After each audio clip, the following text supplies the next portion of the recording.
ओए किशमिश, आज एक कहानी। एक राजा था और जैसे कि राजा होते हैं उनके पास कोई कमी नहीं होती। रहने के लिए महल था, खाने के लिए अच्छे अच्छे व्यंजन थे, काम पूरा करने के लिए नौकरों की फौज थी और भी बहुत कुछ जो लोग सोच न सके वो राजा के पास होता था। लेकिन फिर भी राजा कभी कभी बहुत दुखी रहता था। राजा का एक बेटा था जो बहुत तरह तरह के प्रश्न पूछता था। ऐसे सवाल पूछता था जिसके उसके पास कोई उत्तर न होते, जैसे कि हर बच्चा पूछता है। राजा का बच्चा था तो कोई विशेष बात थोड़ी थी। हर बच्चे की तरह से वह अपने पिता से तरह तरह के प्रश्न पूछता था। जैसे वह पूछता था, पिताजी चिड़िया क्यों उड़ती है, मछली क्यों तैरती है, हम खाना क्यों खाते हैं, भूख क्यों लगती है।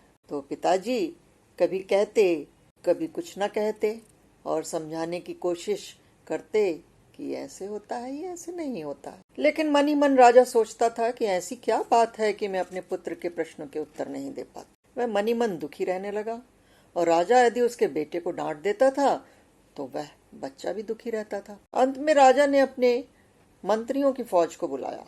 सारे मंत्री आए। उनमें जो बहुत योग्य और बुद्धिमान मंत्री था उसको अलग में ले जाकर के उसने अपनी सारी बात कही। सब मंत्रियों को सब कुछ बताया, लेकिन उस बुद्धिमान मंत्री को विशेष रूप से सारी बात कही। राजकुमार मुझसे तरह तरह के सवाल पूछता है लेकिन मैं जवाब नहीं दे पाता हूँ। मेरे भीतर भी सवाल होते हैं लेकिन उनके कोई उत्तर नहीं है। ऐसे वे चीजों के उत्तर दिए कैसे जा सकते हैं। आप सभी लोग बुद्धिमान हैं, विद्वान हैं, चीजों को जानते हैं, समझते हैं, आपको अनुभव है, इसलिए आप कोशिश कीजिए कि इन प्रश्नों के जवाब कैसे दिए जाएं। राजा की बात सुनकर मंत्री सोच में पड़ गया। उसने सोचा कि ये बात तो सचमुच सही है कि इन प्रश्नों के उत्तर कैसे हल किए जाएं। रोजमर्रा की जिंदगी में तो ऐसा हो नहीं सकता। लेकिन एक समस्या और थी, किस तरह के विद्वानों के साथ संपर्क किया जाए कि राजकुमार के प्रश्नों के उत्तर दिए जाएं। कैसे चुनाव किया जाए कि लोग ऐसे मिल जाएं, जानकार ऐसे मिल जाएं कि वो राजा के बेटे के प्रश्नों के उत्तर दे सकें। कुछ समय तक यही विचार चलता रहा। राजा ने कहा, महाराज ये सारे सवाल हैं। हमारे एक विद्वान कहते हैं कि ये विज्ञान से हल होते हैं, दूसरे विद्वान कहते हैं कि ये सारी चीजें बहुत गहरी सोच से हल होती हैं। लेकिन राजकुमार के सवालों में कुछ एक तरह की समानता है। सारे सवाल का संबंध इस दुनिया से है और दुनिया की समझ जिज्ञासा से आती है।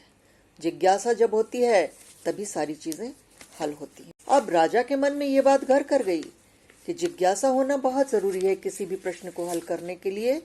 और वास्तव में राजकुमार के जो प्रश्न थे वे उसकी जिज्ञासा ही तो थे। अब राजा को सोचने की एक दिशा मिली कि ये बात तो सही है कि सारे प्रश्न जो हैं वो दुनिया से संबंधित हैं और दुनिया से संबंधित प्रश्न कोई अनुभवी या जानकार ही हासिल कर सकता है। या तो ये प्रश्न विज्ञान से हासिल होंगे या फिर इनको कोई अनुभवी व्यक्ति जवाब दे पाएगा। ज्ञान की शुरुआत ही जिज्ञासा से होती है।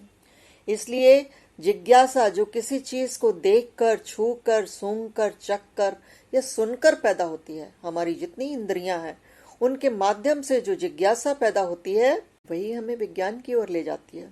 ये जिज्ञासा सवाल करती है और उस सवाल के अर्थ ढूंढने की कोशिश करती है और हम सारी दुनिया को समझने की कोशिश करते हैं। राजा यह सुनकर बोला, यह जानने के लिए हमें वैज्ञानिक तरीके से काम करना पड़ेगा। और वैज्ञानिक तरीका यह है, अपने सारे के सारे सवालों को एक जगह इकट्ठा करें, दिमाग में एक तस्वीर बनाने के लिए कोशिश करें। अक्सर ऐसा होता है कि जो इकट्ठे किए गए तथ्य होते हैं उनसे दिमाग में सही तस्वीर नहीं बन पाती। तस्वीर नहीं बनती है तो उन तथ्यों के आधार पर प्रयोग किए जाते हैं और जब प्रयोग किए जाते हैं तो उनसे जो हल निकलते हैं वही हमारे प्रश्नों के उत्तर होते हैं। यह क्रम चलता रहा। राजा और मंत्री बात करते रहे, तर्कपूर्ण बातें होती रहीं, दिमागी बातें होती रहीं और ये हुआ कि दिमागी तस्वीर जब तक बन नहीं जाए तब तक किसी भी समस्या का कोई हल नहीं होता है। दिमाग की तस्वीर को साफ करने के लिए क्या किया जाए? राजा ने कहा, मंत्री जी आपकी बात मेरी समझ में आती तो है, लेकिन ये बताइए कि उदाहरण से क्या हम लोग बात को साफ नहीं कर सकते हैं? मंत्री बोला, जी क्यों नहीं। राजकुमार के हर सवाल को हम लोग उठाते हैं। उन्होंने पूछा कि चिड़िया उड़ती क्यों है, उन्होंने पूछा चीजें नीचे क्यों गिरती हैं, कि हम इन चीजों को देखें, आखिर ऐसा क्यों हो रहा है, और यह जानने के लिए हमें प्रयोग करना पड़ेगा। और हम प्रयोग करें तो हम पाएंगे कि सारी चीजें, पत्थर, सिक्के, सुइयां, कपड़े, कागज, जो ठोस चीजें हैं, जो भारी हैं, वे नीचे गिरेंगी। हल्की हैं तो भी नीचे गिरेंगी, लेकिन थोड़ा देरी से उड़ते हुए नीचे गिरेंगी। अब राजा की दिलचस्पी बढ़ गई थी, तो बोले, तुम्हारा जवाब क्या है मंत्री? मंत्री बोला, जवाब तो सीधा सीधा है। चीजें नीचे गिरती हैं क्योंकि पृथ्वी उनको अपनी ओर खींचती है। चिड़िया उड़ती है क्योंकि पंख उसके ताकतवर होते हैं और उसे हवा में उड़ा सकते हैं। आदमी नहीं उड़ सकता। राजा उछल पड़ा और बोला, अरे हाँ, ये तो सीधी सी बात है, हम लोग तो इधर ध्यान ही नहीं दे रहे थे। मंत्री बोला, महाराज, कई बार जवाब बहुत साधारण होते हैं और प्रश्न कठिन लगते हैं, किंतु इन उत्तरों की तलाश हमेशा सरल नहीं होती है। इन उत्तरों को खोजने के लिए हमें कुछ अवलोकन, कुछ प्रयोग, कुछ विश्लेषण करने पड़ते हैं। मंत्री ने समझ लिया था कोई ठोस हल दिए बिना छुटकारा नहीं मिलने वाला है, तो उसने सब लोगों को इकट्ठा किया, जितने महल के लोग थे, दरबार के लोग थे, राजकुमार के मित्र, सब इकट्ठे हुए। उसने एक हाथी और 3 अंधे आदमियों को बुलाया। महाराज, आपके आदेश से अवलोकन की बातें हम कर चुके हैं, अब हम लोग प्रयोग शुरू करते हैं। महाराज, ये कोई मजाक नहीं है, लेकिन अंधों को यह नहीं मालूम है कि यहाँ क्या खड़ा है। अब देखिए ये किस तरह से हाथी के विषय में अपने विचार व्यक्त करेंगे। हम इनसे ये प्रश्न करेंगे कि ये क्या खड़ा है, ये बताएं। फिर मंत्री ने उन तीनों को हाथी को छूने के लिए कहा कि ये बताओ, ये क्या चीज है जो तुमने छू कर देखी। अब तो तीनों अंधे अपने अपने ढंग से देख रहे थे और समझने की कोशिश कर रहे थे। पहला अंधा गया और हाथी की पूंछ को छूकर बोला, यह चीज तो कुछ रस्सी जैसी है। दूसरे ने सूंड को पकड़ करके कहा कि यह तो कुछ सांप जैसा लगता है। तीसरा अंधा बोला, लेकिन उसके पकड़ में हाथी की टांग आई थी। वह बोला कि यह तो कुछ पेड़ के तने जैसी चीज है। वे सकपका गए थे। मंत्री ने कहा कि हम लोगों ने देखा कि ये 3 आदमी एक जानवर को 3 तरह से बताने की कोशिश कर रहे हैं। अब हम इन्हें साथ मिलाकर जानने की कोशिश करते हैं कि आखिर ये क्या है। और मंत्री ने तीनों अंधों को आदेश दिया कि एक दूसरे की राय ये है, अब ये बताओ कि आखिर ये चीज क्या हो सकती है। बहुत देर तक सोच विचार के बाद उन लोगों ने कहा कि अब हम लोग सिर्फ इसे छू कर और टटोल कर नहीं देखेंगे, इसको पूरी तरह से अनुभव करके और तब ये तय करेंगे कि आखिर ये क्या है। पहला बोला कि मैं उस सांप जैसी चीज को महसूस कर सकता हूँ और यह ऊपर की ओर चला जा रहा है और किसी बड़ी भारी चीज में गुम हो जाता है।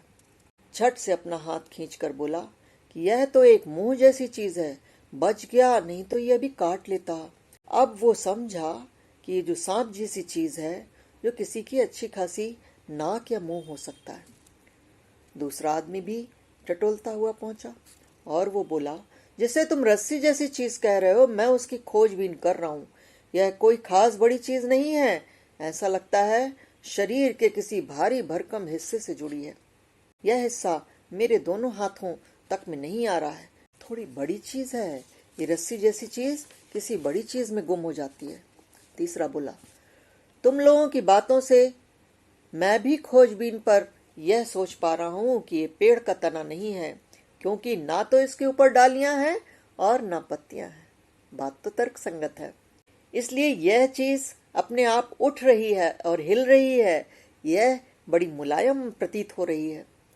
इसके बाद तीनों ने अपने अपने अनुभवों को मिलाकर चर्चा की।